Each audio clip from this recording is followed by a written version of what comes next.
daginn og velkomin í Silfurvegis. Við fáum hérna í lok þáttar Björn Bjarnason, dómsmálaráðherra, í viðtal. Magnús Thoroddsen, hæstaréttarlögmaður, verður hér til að ræða kvótamál og annars eru gestir mínir hérna. Ólafur Þ. Stephensen, ritstjóri 24 stunda. Gunnar Smári Egilsson, ævintýramaður í fjölmiðlun og fleiri sviðum. Ólöf Nordal, alþingismaður og Bjarni Harðarson, alþingismaður. Ég ætla að byrja, Ólafur, á leiðara sem þú skrifaðir í 24 stundir í gær. Það sem þú sagðir að það veri svolítið óvenjulegt ástand núna á Íslandi, það veri óvissa, bæði í stjórnmálum og efnahagslífi. Já, það er ekki síst sviptingarnar í borgarstjórninni sem ég held að hafi búið til þetta andrúmsloft svona pólitískrar óvissu. Þegar maður talaði við fólk sem milli 20 og 30, þá var þetta bara alveg nýtt fyrir því. Að það séu svona einhverjar sviptingar í pólitík. Það hefur bara ekki kynnst öðrun að Sjálfstæðisflokkurinn sitt í stjórn og sé kjölfesta og R-listinn var þarna lengi farsæll í borgarstjórninni, sko. Það mann og reyndar valla eftir Sjálfstæðisflokknum í borgarstjórn fyrir núna. Og það bara þekkir ekki annað að ríkisstjórnir sitji út kjörtímabilið og þetta sé allt svona í föstum skorðum. Og það er alveg sama með margt af þessu fólki og kynni þessu efnahagslífinu. Það hefur lokið háskóla, fengið góða vinnu og þekkir ekkert annað en uppgang og hækkandi vel hlutabréfa og stöðuleika efnahagslífinu. Þannig að þetta er svona dálítið nýtt fyrir mörgu fólki, held ég. Já. Fyrir öðrum rifjast upp 8. og 9. áratugurinn, þar sem voru sviptingar í pólitík og eilífar efnahagsaðgerðir og verðbólga og gengisfellingar. Og þess vegna setti ég nú líka í þennan leiðara að það skiptir nú dálítið máli hvernig þessi kjarasamningar sem eru framöndan fara. Þegar við þurfum nú ekkert einhvern óróa á vinnumarkaðnum til að rifja upp fyrir okkur gamla tíma í ofanlag. Þetta er samanlega þessi Smári, það sé svona svolítið óvissi tími. Ekki svona, það þurfi ekki að horfa langt aftur. Í efnahagsmálum þarf maður að horfa til 2001, það er ekki lengra, það var kreppa.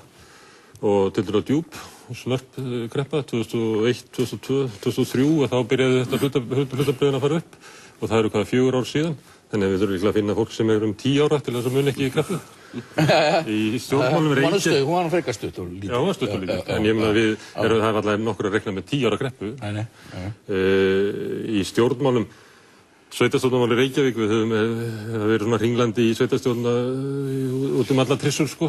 Ég var ekki hafnað fyrir ekkert svo lengur síðan eitthvað vitleysa og hér og þar. Og auk þess þá er sveitarstjórn í Reykjavík, ég meina, við erum mjög vön í að það gerist akkur í nokkuð skapahlutur. Í skipulagsmálum þá draga það áratugum saman að taka ákvarðanir. Bæta kjör starfsfólk á leikskólum, það er búið að vera að vinna því síðan að ég byrjaði að fylgjast með ekkert með 1970. Þannig að þó að komi, ég held að þetta verði meiri hluti sem að mun ekki ná nokkur sköpulhluti í gegn. Þú heldur það ekki? Nei, meiri hluti sem byrjar með stjórnmálamenn eru bara korktappa sem að fljóta ofan á almenningsáliti. Og ef þú byrjar með 25% fylgi, þá gerir ekki neitt. Við sjáum það til dæmis af jafn sterkum stjórnmálamönnum og Davíð Oddssyni og Hallgrími Ásgrímssyni sem að gera þau mistök að mynda stjórn 2003 gegn almenningsálitinu. Byrjuðu með stjórn sem var með eitthvað 40% fylgi eitthvað leys. Það gekk frá þeim báðum. Jafn sterkur og þeir voru. Og Villi er ekki Davíð og Ólafur F. er ekki Halldór. Þannig að þessi menn munu kvarnast bara. En hvernig heldur Ólafur F. farnir sem borgarstjóri Reykjavík? Það mun bara loka sig inn á borgarstjórnarskrifstofunni. Ef það eru mjög stressað þá loka sig inn á klósettinu sem er þar innaf. Og bara, ég meina sterkari menn hafa lent í því. Og ég er ekki alveg veikindi hans, þetta er bara ástand.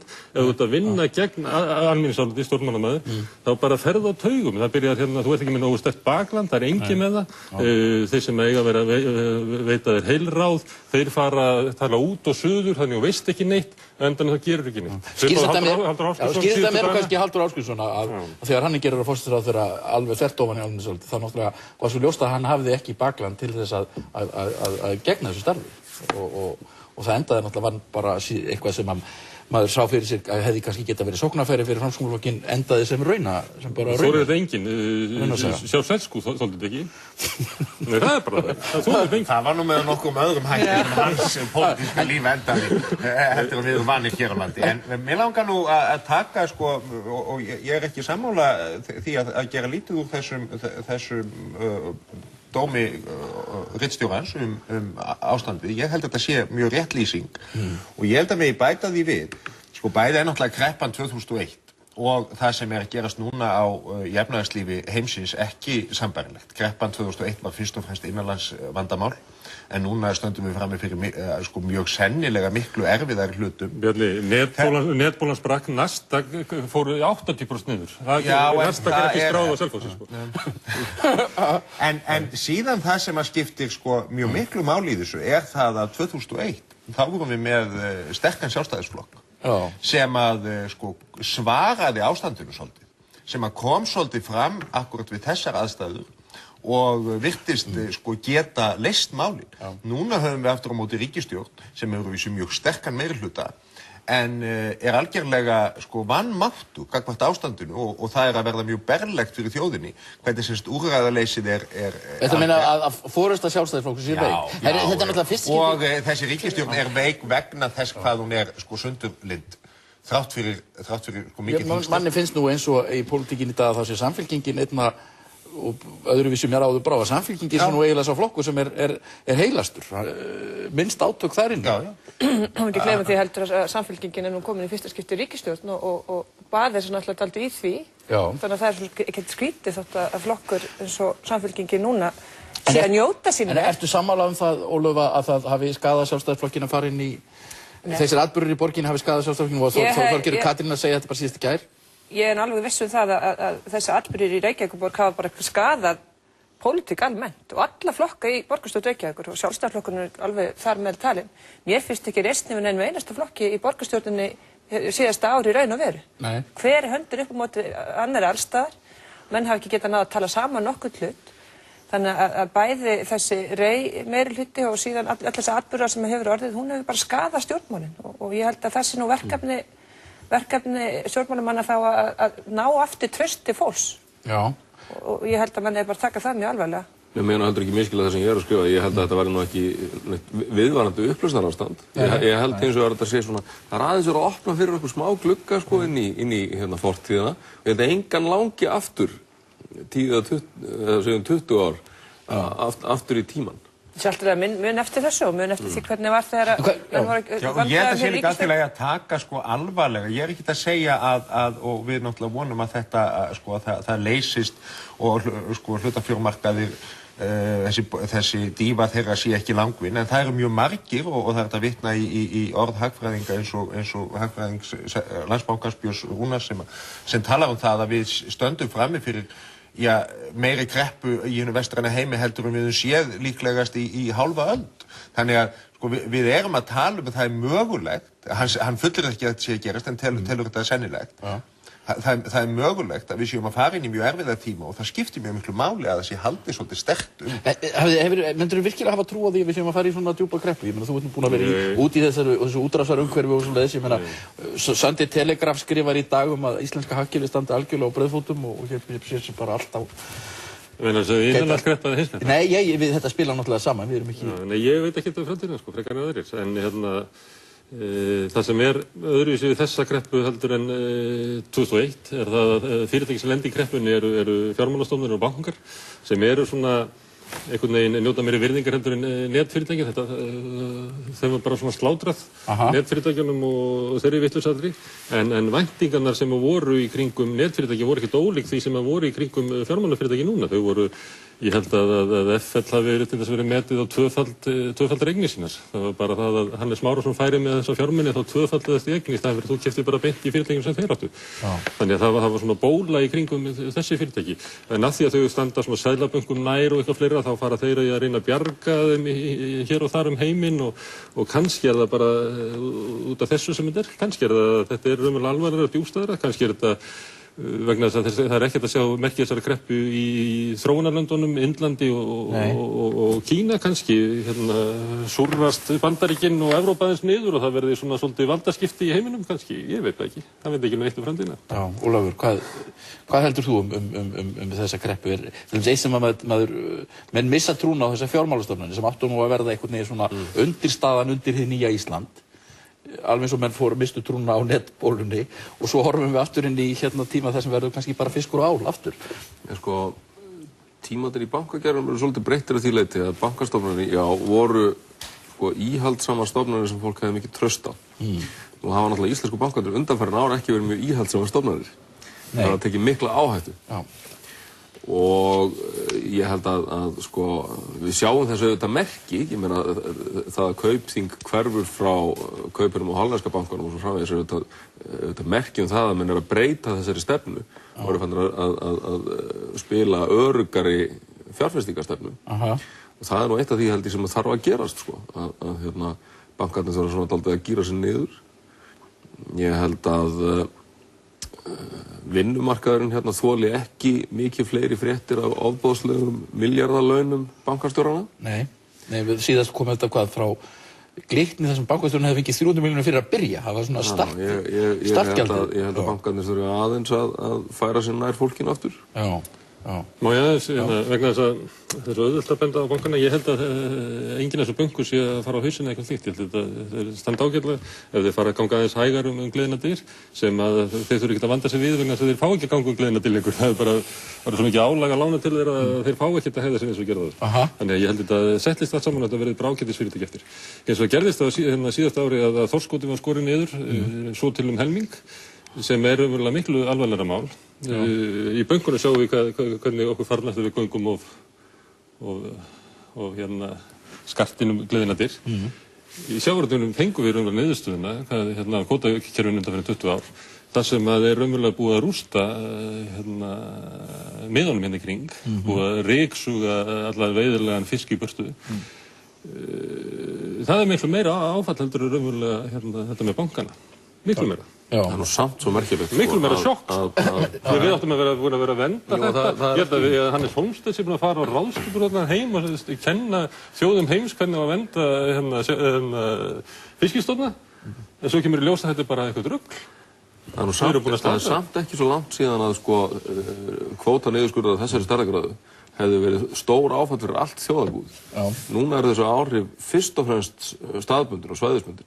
En þau eru ekki það stór áfall fyrir þjóðarbúið sem þau hefði einu sinni verið. Þannig að það er nú sem betur fyrir hvaðan fleiri stóður undir hagkerfið. Það er mikið áfall fyrir okkur Íslendinga að vera treyst fyrir þorskinum í kringu landið og þessum auðugu fiskimiðum og kunni ekki betur með að fara. Það er mikið áfall. Þetta er náttúrulega óbúslega löng saga reyndar. Hún nær nú alveg aftur í Lúðvík Jósefsson og Skuttóravæðinguna og Guð má vita hvað. Já, þetta gerist það hefur búið að vera meginverkefni íslenskra stjórnmálamanna í 30 ár að venda fiskistofninn, stýra veiðum og þetta er árangurinn. Þetta er náttúrulega sjokk. Þetta er mikið sjokk að hafa ekki gengið betur að byggja upp þorskstofninn. En mér langar að benda í sambandi við það að þetta sé ekki áfall fyrir þjóðarbúið. Það er svolítið dulið. Það er að segja að þetta kemur ekki, og það er svolítið merkilegt að þessi niðurskurður hefur engin áhrif á gengi krónunnar. Og það segir okkur betur en allt annað hvað krónan er í rauninni í litlum takti við íslenskt hagkerfi. Hún er henni fyrst og fremst stýrt af erlendri spákaupmennsku. Og þá hefur náttúrulega þá hafa áföll í hagkerfinu lítið að segja. Þess vegna verður þetta dulið. En þetta er hlutur sem við þurfum Ég reyndi að krónan er nú orðin svona nánast einhvern mystísk svona mystískt fyrirbæri Hvað ályktanir eigum að draga því varðandi krónuna og hennar framtíð, Bjarni? Já, ég hef lengi Ef það eru bara útlendis spákaupmenn Ég hef lengi talið það að krónan sé mjög mikið vandamál í íslensku hagkerfi og við þurfum að gera þar eitthvað. Þó ég sé ekki inn á þessari Evrópusambandsleið sem sumir hafa talið að væri lausnin á því að gangi Evrópusambandið og myntbandalag þar, þá held ég engu að síður að við séum að búa íslensku hagkerfi aðstæðu sem er algjörlega óviðunandi. Og hvað eigum við að gera saman til krónan? Já, hvað eigum við að gera? Það væri nú gott ef ég hefði bara patentlausn, en ein af þeim lausnum væri auðvitað einhvers konar binding krónunar við erlenda myntkörfu eða hreinlega að taka upp erlendan gjaldmiðil. Ég er ekkert sannfærður það og ég held að sé í rauninni engin sannfærður það að við getum rekið hér minnsta fljótandi gjaldmiðil í heimi. Reynslan af því hefur verið afleitt og það er ekkert sem bendir til að muni batna. Þannig að ég mæli með því miklu frekar að við tökum upp og ég held reyndar að við eftir að sjá þá þróun á alheimsmarkaði að myndum á eftir að fækka. Tökum við þá ekki bara upp evruna? Ég meina Björgólfur Thor var að tala um að við ættum að taka upp svissneska franka en þá kannski aðalega bara því að hann er eitthvað var ráðstefnu. Við höfum engin samskipti við íslenska franka. Við getum líka tengst okkur við dönsku krónuna sem tengt við tekið dollar eða svissneska franka. Það miklu raunhæfari leiðir. Þetta sé bara búð sem er opin og við getum bara að sjá, nei, ég ætla að fá hérna Já, svona lítið hagkerfi eins og okkar getur auðveldlega tekið upp gjaldmiðil sem tiltölulega opin fyrir því. Evran það ekki. Við getum ekki tekið upp evruna. Ég veist þetta að vera paníkumræða. Er þetta paníkumræða? Já, segja það að við getum farið og hent krónunni, tengt okkur þetta, tengt okkur hitt, bara eftir því sem að vindan blásið, þá tengið okkur bara í dollarann til dæmis, ef aðstæða myndi breyta, skilur. Þú veist, þetta er... Nei, kannski alls ekki raunhæft að tengja okkur við eitthvað vegna þess að það verður ekki traustleikjandi og þá leiðin svo að taka upp annan gjaldmiðil en það að tala það sem einhverju ómögulega laust fyrir jafn lítið hagkerfi okkar náttúrulega alveg dæmalaus umræða. Við getum þetta óskaplega. Það aftur á móti ómögulega laust að reka svona lítinn fljótandi gjaldmiðil. Það hefur hvergi verið gert. Það engin dæmi það í sögunni og það ekkert sem bendir til að sé hægt. Ég ekkert að segja að við eigum ekki að ræða hlutina. Ég minnst bara að gera það einhverju yfirvegun. Já, en það vantar nú meira að segja ríkisstjórnin sé til í að ræða hlutunum sem þar innanborðs menn bara búnir að loka dyrum. Samfylkingin og Sjálfstæðisflokkurinn hafa sameiginlega verið í því í þessu ríkisstjórnarsamstarfi að loka dyrum. Sjálfstæðisflokkurinn lokar á það dyr að það sé að ræða myntbandalag Evrópu. Ég enda sammála þeim að loka þeim dyrum en það sérst ákveðin lokun. Þá kemur Samfylkingin og loka þeim dyrum að það sé að ræða aðra möguleika. Og þannig stöndum við með þessa sterku ríkisstjórn og enga umræðu. En hvað finnst þér að gera í þessum gjaldeyrismálum? Nú sagði Þorgerður Katrín í gær að það ætti að leyfa bönkunum að gera upp í evru. Já, ég held að það gilda nú ákveðnar reglur þetta. Ef að starfsreglumyntin þess eðlis hægt sé að breyta, þá finnst mér sjálfsagt að gera það. Það ákveðin skilyrði sem þarf að uppfylla og við þekkjum það núna þessu umræðu með Kaupþing að þeir uppfylltu þau skilyrði samkvæmt ársreikningaskrá. Reyndar ekki á þessum tíma núna eftir ákveðin tíma. Þannig að ég sé ekki til fyrirstöðu þegar að það hægt að svo sé gert og við þurfum ekki að standa auðvitað vegi fyrir því að íslensk fyrirtæki geti notið þau tæki sem þau hafa í höndunum. Já, en leið þrengir náttúrulega að krónunni. Já, það alveg þekkt að það íslensk fyrirtæki sem gera upp í erlendri mynt. Menn gera upp í dollarum og menn gera upp í einhver held í danskum krónum og fleiri gjaldmiðlum. Þannig að það bara vegna sem við að tala evruna þá fer þetta alltaf að blandast inn í allt aðra umræðu. Það aldrei hægt að tala bara þetta afmarka mál. Það fyrir menn að tala það að það best að taka bara upp evruna eða gangi Evrópusambandi eitthvað svona Það nákvæmlega eins og það að núna skipuð sem nefnd á veg og viðskiptaráðherra ekki gjaldmiðilsmál, heldur evrumál. En eigum við ekki bara ganga í Evrópusambandi? Það hérna Olli Rehn, stækkunarmaður Evrópusambands, sem segir að það muni taka okkur hálft ára að semja. Og mér skilst að hann sé bara á því að við eigum að koma undan Króatíu. Tekur reyndar eitthvað lengri tíma að búa til umgjörðina. Það þarf að breyta stjórnarskránni, það heldur sér alveg klárt. Til að leyfa þetta framsal ríkisvalds. Reyndar þarf að breyta stjórnarskránni líka til að leyfa það framsal ríkisvalds sem hefur þegar farið fram með EES og Schengen samningunum. Á sínum tíma voru skipaðar lagfræðingarnefndir sem fundu það út að framsalið hefði verið á svo þröngu og afmörkuðu sviði að það væri ekki brot á stjórnarskránni. Þegar við síðan horfum tilbaka, þá hugsanlega hægt að segja það Schengen. En EES-samningurinn hefur auðvitað haft í för með sér framsal ríkisvalds á svo gríðarlega víðtæku sviði á Íslandi. Þetta púra stjórnarskrá. Á þess að við höfum fengið nokkur áhrif á móti. Það er náttúrulega klárlega brot á stjórnarskránni ef menn telja á annað borða framsal á ríkisvaldi til alþjóðastofnunar sé brot á stjórnarskránni. Þannig að það væri náttúrulega með því að breyta stjórnarskránni. Það nú ein umræðan sem vantar. Stjórnarskrárnefndin sofnaði bara og hefur ekkert verið reynt að ýta við henni, skils mér. Það engin umræði í gangi það hvort það eigi að breyta stjórnarskránni til dæmis bara til að viðurkenna orðin hlut í þessu. En við getum, þeir myndu bjóða okkur velkomin mjög fljótt og þessi samningar þetta ekki að taka langan tíma. Það engin leið að verði einhver íslenskir stjórnmálamenn á sig saman að sækja Evrópusambandið bara næstu 10 árin. Það engin leið á að það náist einhver sátt að gera eitthvað í gjaldmiðlamálum næstu 10 árin. Við erum bara, þannig það. Það ekki sátt að breyta stjórnarskránni næstu 10 árin. Stjórnmálamenn gera andskotan ekki neitt. Þeir taka ekki upp landbúnaðarkerfið, þeim tekst ekki að búa til almennilegt kvótakerfi, þeim tekst ekki neitt. Það sem mun gerast að fyrirtæki fara að gera upp í evrum, menn taka erlend lán eins og fólk að gera í stórum stíl, jafnvel þrátt fyrir áhættuna að krónan fáránlega hátt skráð, þannig að vita allir að hún mun súrrast líklega niður 30% innan 1-2 ára. En vaxtamunur svo mikil, það samt borgar sig að taka erlend lán. Nú einhver fyrirtæki að semja það að greiða starfsmönnum sínum í evrum. Já, maður var ekki Þannig að almenningur og fyrirtæki munum bara ganga í að taka upp evruna eða einhver aðra myntir. En meðan stjórnmálamennir halda áfram að pexa hjá þér og niður í þingi. Líka getur orðið þrú þróun að hér verið til einhver svona forréttindastétt sem fær borgað í evrum og tekur lánin sín í evrum meðan svartur almúginn neyðislega notast í krónum. Já, það þegar byrjað. Já. Þannig það allir að ganga í Evrópusambandið. Og eru þið þá bara eftir? Já, við gerum greinilega ekki neitt. Þetta er mjög mikil bjartsýnisræða hjá Gunnari, það að íslenski stjórnmálamenn ger ekki neitt og hér sé allt í voli, það nú ekki... Þetta tefja, Þetta geta tafið fyrir máli, það geta aldrei... Það er alveg rétt hjá Gunnari, oft er það þannig að viðskiptalífið og fólk oft gengur hraðar við náum að breyta að laga regluverk. Við eigum ekki endilega að ganga alltaf jafn hratt eins og viðskiptalífið gerir stundum betra að draga þess menna saft. En kæri stjórnmálamenn, við erum með til dæmis ástand þess að hlutabréfamarkaðir súrrast niður, húsnæðismarkaðurinn er stopp. Já, ég er þess vegna ekki... Og vextirnir eru í fárálegum hæstu hæðum og við erum með gjaldmiðil sem hoppar upp og niður. Ég er þess vegna sammála Gunnari með það. Það er alveg 10 ár í það að íslenski stjórnmálamenn komið sér niður okkur niðurstöðum það að ganga í Evrópusambandið og þá líklega, endanlega þá niðurstöðu að gera það ekki, skulum við vona. En ég er ekki sammála því að það séu 10 ár í það að við náum niðurstöðu gjaldmiðilsmálum. Ég held að okkur mun ekkert gefast sá frestur. Ég held að það sem muni gerast á næstu mánuðum getur orðið slík áföll fyrir íslensku krónuna að stjórnmálin og viðskiptalífið gefi engin grið með það að þar tökum við hlutina upp. Við þurfum að gera það. Talandi það að við getum bara leyst þetta á hálfu... Já, hvaða áföll? Það er náttúrulega mjög margt sem... Já, þetta er véfréttastíl, en það er náttúrulega mjög margt sem bendir til þess að til dæmis að eins og Gunnar kom inn á og eins og mjög margir hafa bent á að krónan verði hér innan einhverja mánuða í frjálsu falli og það verður mjög erfitt fyrir okkar hagkerfi og það er Vitið þið hvað menn fara að gera þá? Þá byggja menn álver á Húsavík og Helguvík. Það mun ekki eitt og sér en varðandi það að við getum bara leyst þetta með ganginn í Evrópusambandið.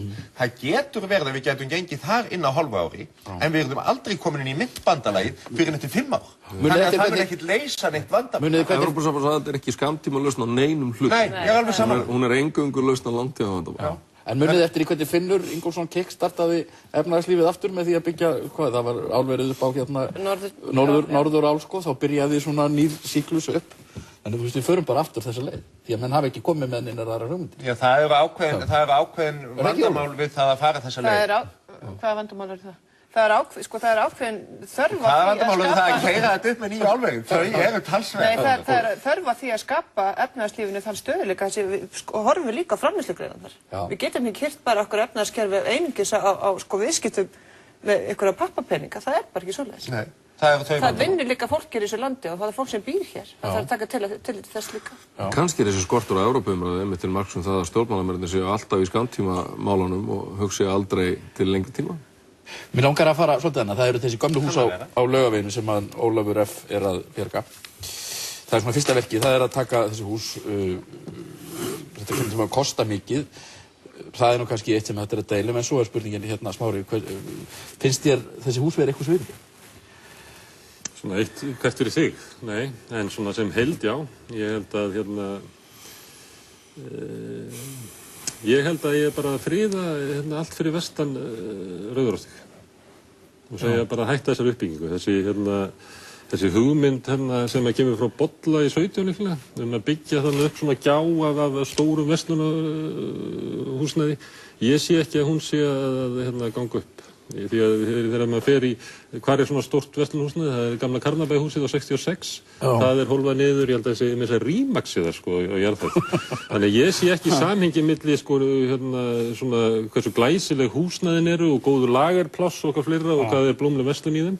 Ég sé ekkert samhengi þar þegar ég finn þér Laugaveginn. Þú vilt hafa bæinn svona lítinn, sætan, smágerðan... Þetta er bara okkar saga og við getum ekki alltaf verið einhvern veginn fyrirlítið sögu okkar sko. Mér finnst að við eigum að reyna að vera frekar sko, menninni sem skrifuðu handritin heldur en menninni sem tókuðu þau og sniðu skóur þeim.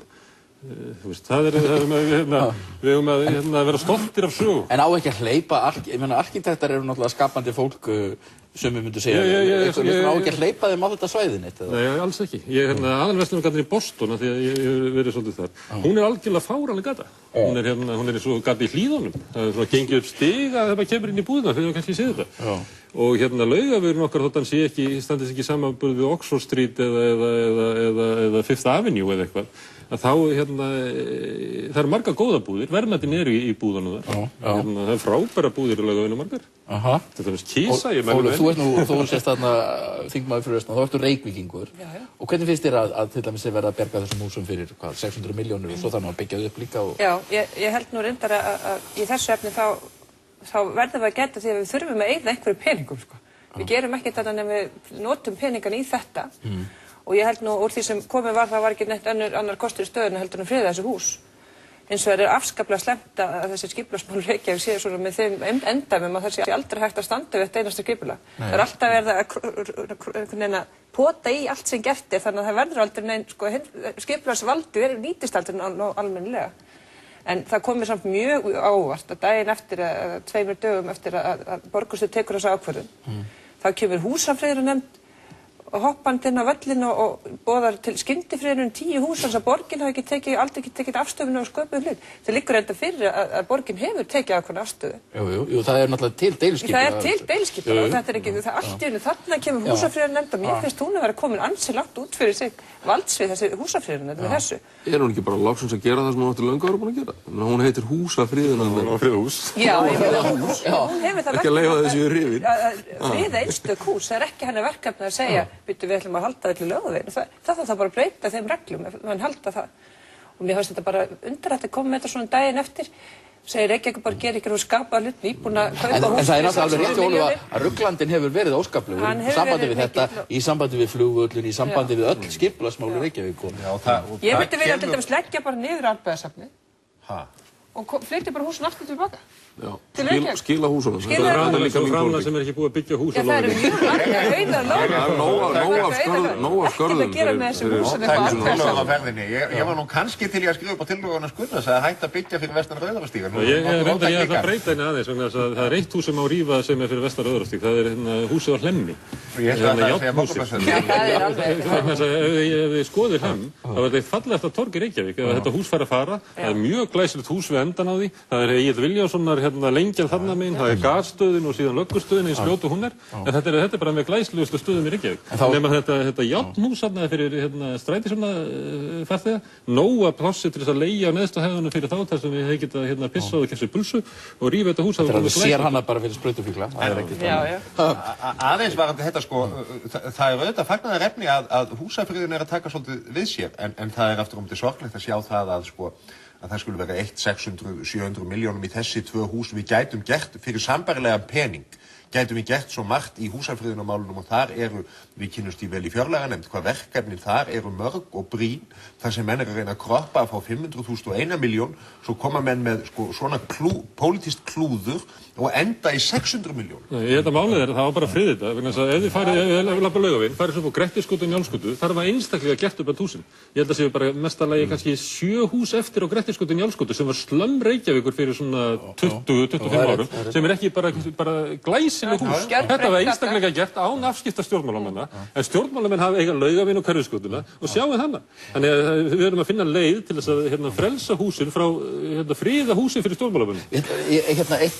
Hvernig er með það í þinglokki ykkar sjálfstæðismanna? Er hún Arnbjörg svona rosalega mikið skats eins og stendur í staksteinum?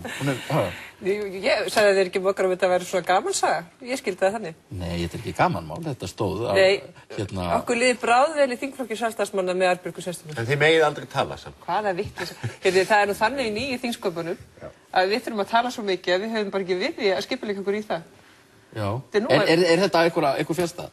Já, þetta er bara vitleysa. Mér finnst þetta bara svona skemmtisaga. Sástu ekki fréttirnar í gær á Stöð 2? Það var Óli Tínes að gera ennþá meira. En þetta er alltaf ekki sett sem skemmtisaga. Þetta er verið að sýna henni vísvingurinn. Nei, aðalatriði það að þetta stór og mikil þingflokkur, gríðarlega mikið hæfileika ykkur fólki þar og það þarf náttúrulega ákveðna að stjórna hópinn. Hvað finnst þér stjórnmálaskrif Morgunblaðsins? Sem svona í grenjandi aðstöðu gegn þessari ríkisstjórn? Ég myndi segja að Morgunblaðið sé bara eins og það á að vera óháð dagblað. Ekki það allavega sérstaklega að styðja við Sjálfstæðisflokkinn, þannig að þetta gleði þá sem alltaf að tala um þetta sé ykkur íhelsta hækja. Það það ekki svo. Hvað segir þú, Smári? Morgunblaðið? Ég tek ekki mikið makka morgun. Mér finnst það þú veist, ég næ ekki morgun, sko. Mér finnst það þetta svona einstaklingsmálgagn. Þetta hæfir ekki blaðið sem prentað í svona stóru upplagi. Mér finnst það að vera meira svona gracious og stærra í sér. Það fylgirni, það svona svipað á RÚV og fleira, þegar þú ert komin upp í svona stærðir. Ég hef gefið út pinkulítil blöð þar sem ég gæti látið eins og béstíja. Ég hef líka gefið út stærri blöð eins og fréttablaðið þar sem maður svona aktaði eins og maður verið húsum hæfur. Mér finnst Morgunblaðið orðið einhvern veginn eins og hafa smáblaðs sál í stórum líkama. Og ég bara, ég veit ekki hvað þetta sé eitthvað persónugt vandamál hann inn á ritstjórninni. Eða hvort að nýjir eigendur eru að vilja fá eitthvað svona góða gott vopn í hendurnar. Góða hríðskotabyssu? Já, góða hríðskotabyssu. Hefur þú trú á því að eigendur Björgólfur og þeir eru eigendur? Ég sé ekki blað í heiminum hefur þetta. Veitu, af hverju ættu eigendurnir eitthvað að blanda sér með þetta? Ég veit ekki, það er nýjórðin eigendaskipti. Já, ég meina, er það ekki þannig að á öðrum blöðum líka, eigendurnir eru alltaf að blanda sér? Gerði einfaldar hluti. Mogginn er reyndar alltaf að... Mogginn hefur bara alltaf verið málgagn heimastjórnarflokksins og er það ennþá. Mogginn er alltaf að frétta eitthvað á Kaupþing og exista afstæðingar Björgólfs. Fylgir ákveðinni græðsu Sjálfstæðisflokksins sem er nú svona kannski frekar víkjandi þar innanhús en hann er mjög trúr sömu klíkunni, alltaf. Þetta er fólk sem er svona 1% af þjóðinni, sko. Þetta áttu að gera bara í einhverju svona litlu tímariti. Ólafur, nú ert þú nú er Styrmir Gunnarsson hættir í október. Það er komið, held ég, orðið opinbert og þú ert bara sá maður sem er nefndur hvað oftast sem verðandi ritstjóri Morgunblaðsins. Ég get bara sagt ykkur að þetta hefur ekkert borist í tal. En þú myndið langa í þetta jobb? Ef það getur orðið jafn skemmtilegt og starfið sem ég er í núna, já. Við vorum nú að tala áðan fram í Smári að það þyrfti að sjást á blöðum að það væri gaman að vinna þeim. Þegar stjórnmálaskrif Morgunblaðsins er til umræðu, þá held ég að það fara ekkert að milli mála þess að það er halda á penna. Það er gaman í vinnunni. Ég finn þetta kemur blóðin og hreyfingu, það er alveg. En hvað finnst þér til dæmis þessa stæku? Það er þessi andstaða á Samfylkingunni, svo er svona verið að reyna að manipúlera vissuleyti gegn henni, finnst menn, og því að hún sé í stjórn. Já, verður ekki bara Samfylkingin að svara fyrir sig? Já. Blöð mig að bara hafa alla þær skoðanir sem þeim sýnist. En maður skulle heldur ekki ofmeta áhrif Morgunblaðsins. Morgunblaðið hafði einhverja stefnu í sjávarútvegsmálum lengst vel, það hafði engin áhrif. Morgunblaðið hefur haft alls konar stefnur en ég hef ekki séð í gennum tíðina Morgunblaðið með okkur áhrif. En allir eru samt að tala um það. Hvað skoða Morgunblaðið? Ykkur lestu Morgunblaðið. Ég var reyndar að hugsa það á þann að þegar Styrmir sest í Helgastein þá ætti hann að skrifa endurminningar sínar.